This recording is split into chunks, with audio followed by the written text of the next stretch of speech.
Hi everyone, എൻ്റെ പേര് Jishma.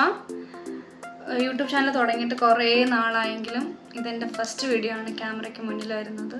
തംബ്നെയിലുള്ള flower എങ്ങനെ ഉണ്ടാക്കാൻ പോകുന്നതെന്നാണ് ഈ വീഡിയോ. സോ എല്ലാവരും കാണണം, ലൈക്ക് ചെയ്യണം, ഷെയർ ചെയ്യണം, സബ്സ്ക്രൈബ് ചെയ്യണം, പിന്നെ കമൻറ്റ് ഇടണം. ഈ ഫ്ലവർ ഉണ്ടാക്കിയിരിക്കുന്നത് ക്രേപ്പ് പേപ്പറിലാണ്. ഇതാണ് ക്രേപ്പ് പേപ്പർ. എല്ലാ ഫാൻസി സ്റ്റോറിലും അവൈലബിൾ ആണ്. അപ്പോൾ ഈ പേപ്പർ കൊണ്ടിട്ട് നമുക്ക് എങ്ങനെ ഇത്രയും ബ്യൂട്ടിഫുൾ ആയിട്ടുള്ള റോസ് ഉണ്ടാക്കാം എന്നാണ് ഞാനിന്ന് വീഡിയോ ചെയ്യാൻ പോകുന്നത്. സോ നമുക്ക് വീഡിയോയിലോട്ട് പോകാം. ഈ ഫ്ലവർ ഉണ്ടാക്കാൻ ഭയങ്കര ഈസിയാണ്, പക്ഷേ കുറച്ച് സമയം എടുത്ത് ചെയ്ത് കഴിഞ്ഞാൽ നമുക്ക് നല്ല റിസൾട്ട് കിട്ടും. അപ്പോൾ ഫ്രണ്ട്സ്, നമുക്ക് ക്രേപ്പ് പേപ്പർ ഇങ്ങനെ ഓപ്പൺ ചെയ്തിട്ട് ഇതിനെ വീണ്ടും 4ആയിട്ട് മടക്കുക. കറക്റ്റ് ലെങ്ത്തിൽ പിടിച്ച് നമുക്ക് മടക്കിയതിന് ശേഷം ഇതുപോലെ ഫോൾഡ് ചെയ്ത് 6 സെൻറ്റിമീറ്ററിലോ 5 സെൻറ്റിമീറ്ററിലോ ലെങ്ത് എടുത്തതിന് ശേഷം നമുക്കിതുപോലെ കട്ട് ചെയ്യാം. അപ്പോൾ ഇങ്ങനെ കട്ട് ചെയ്യുമ്പോൾ നമുക്ക് ഏതാണ്ട് ഒരു 6 പീസസ് കിട്ടും. ഇതുപോലെ നമുക്ക് കട്ട് ചെയ്തെടുക്കാം. അപ്പോൾ ഇതുപോലെ നമ്മളൊരു 6 പീസ് കട്ട് ചെയ്തെടുക്കും. എന്നിട്ട് അതിലൊരു പീസ് നമ്മൾ ബഡ് ചെയ്യാൻ വേണ്ടിയിട്ടാണ് എടുക്കുന്നത്. അത് ഇതുപോലെ ജസ്റ്റ് ഒരു ടിപ്പ് മാത്രം നമുക്കൊന്ന് ഫോൾഡ് ചെയ്തെടുത്തതിന് ശേഷം ഒന്ന് കർവ് ചെയ്ത് വെട്ടിക്കൊടുക്കാം. എന്നിട്ട് നമുക്ക് പഴയ റീഫില്ലോ ചെറിയ ബ്രൂം സ്റ്റിക്കോ എന്തെങ്കിലും കൊണ്ടിട്ട് നമുക്കിതുപോലെ റോൾ ചെയ്ത് ബാക്ക്വേർഡ് റോൾ ചെയ്ത് വയ്ക്കാം. റോൾ ചെയ്ത ശേഷം നമ്മളിതുപോലെ മെറ്റൽ വയർ എടുത്തിട്ട് അതിൻ്റെ ടിപ്പിൽ കൊണ്ടുവച്ച് നമുക്ക് ഫോൾഡ് ചെയ്തെടുക്കാം. ഇതുപോലെ മെറ്റൽ വയർ എടുത്തിട്ട് നമുക്കിതിൻ്റെ എഡ്ജിൽ വെച്ച് ഒന്ന് റോൾ ചെയ്ത് കൊടുക്കണം. റോൾ ചെയ്യുമ്പോഴത്തേക്കും ഒന്ന് ബാക്കിലോട്ടൊന്ന് ബെൻഡ് ചെയ്ത് റോൾ ചെയ്യണം. ബെൻഡ് ചെയ്ത് വീണ്ടും റോൾ ചെയ്ത് അതിൻ്റെ ടിപ്പ് നമുക്ക് നൂല് വെച്ചിട്ടോ അല്ലെങ്കിൽ ആ മെറ്റൽ വയർ തന്നെ വെച്ചിട്ട് നമുക്കതൊന്ന് ടൈ ചെയ്ത് കൊടുക്കാം. ഇനി നമുക്ക് റോസ് പെറ്റൽസ് ഉണ്ടാക്കാനാണ് ചെയ്യേണ്ടത്. അപ്പം ബാക്കി നമ്മൾ കട്ട് ചെയ്ത് വെച്ച 5 പീസിൽ ഒരു പീസ് എടുത്തിട്ട് നമുക്കതിനെ ഓവൽ ഷേപ്പിലൊന്ന് കട്ട് ചെയ്തെടുക്കണം. ഓവൽ ഷേപ്പ് കറക്റ്റ് കിട്ടില്ല എന്നുണ്ടെങ്കിൽ നമുക്കൊന്ന് ജസ്റ്റ് ഒന്ന് വരച്ചു കൊടുത്തതിന് ശേഷം അത് സിസേഴ്സ് ഉപയോഗിച്ച് വെട്ടിയെടുക്കാമെന്നുള്ളതാണ്.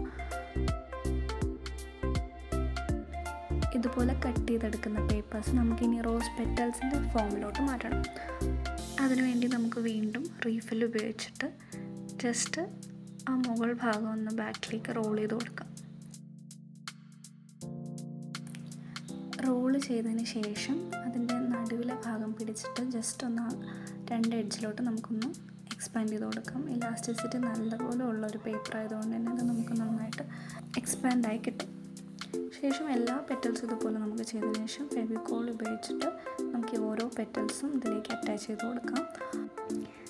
അറ്റാച്ച് ചെയ്യുമ്പോൾ ശ്രദ്ധിക്കേണ്ട ഒരു കാര്യം, ഓരോ പെറ്റൽസും എങ്ങനെയാണോ അലൈൻമെൻറ്റിൽ വരുന്നത് അതുപോലെ ഫേസ് ടു ഫേസ് ആയിട്ടും ഓപ്പോസിറ്റ് സൈഡായിട്ടും ആണ് ഒട്ടിച്ച് കൊടുക്കേണ്ടത്.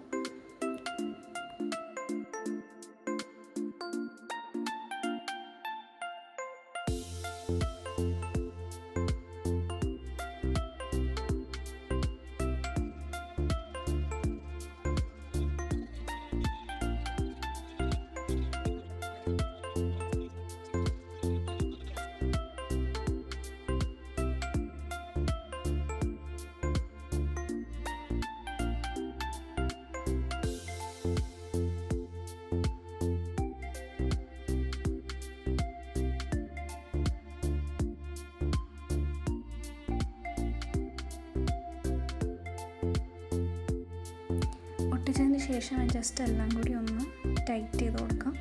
അതിന് ശേഷം നമുക്ക് ഇതുപോലെ ഗ്രീൻ ടേപ്പ് ഉപയോഗിച്ച് സ്റ്റെമ്മിനെ ഒന്ന് കവർ ചെയ്തെടുക്കാം.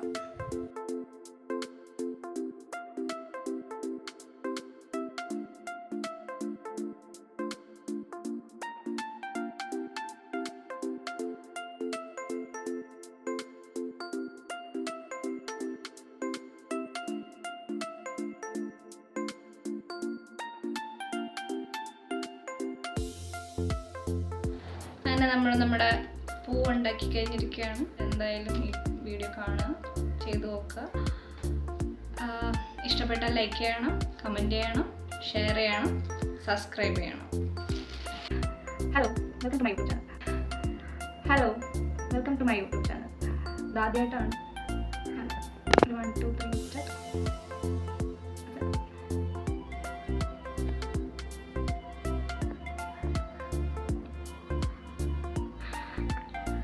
കണ്ടോ ഒക്കെ അല്ലേ? എന്തെങ്കിലും കുറവുണ്ടോ? കൂടുതൽ okay hi everyone, welcome to my YouTube channel. YouTube channel തുടങ്ങിയിട്ട് കുറേ നാളായെങ്കിലും എൻ്റെ ഫസ്റ്റ് ടൈമാണ് ഞാൻ video. Hi, this is Jishma. കുറേ നാളെ യൂട്യൂബ് ചാനൽ തുടങ്ങിയെങ്കിലും എൻ്റെ ഫസ്റ്റ് വീഡിയോ ആണ്. Hello hi, this is Jishma. Hi, this is Jishma.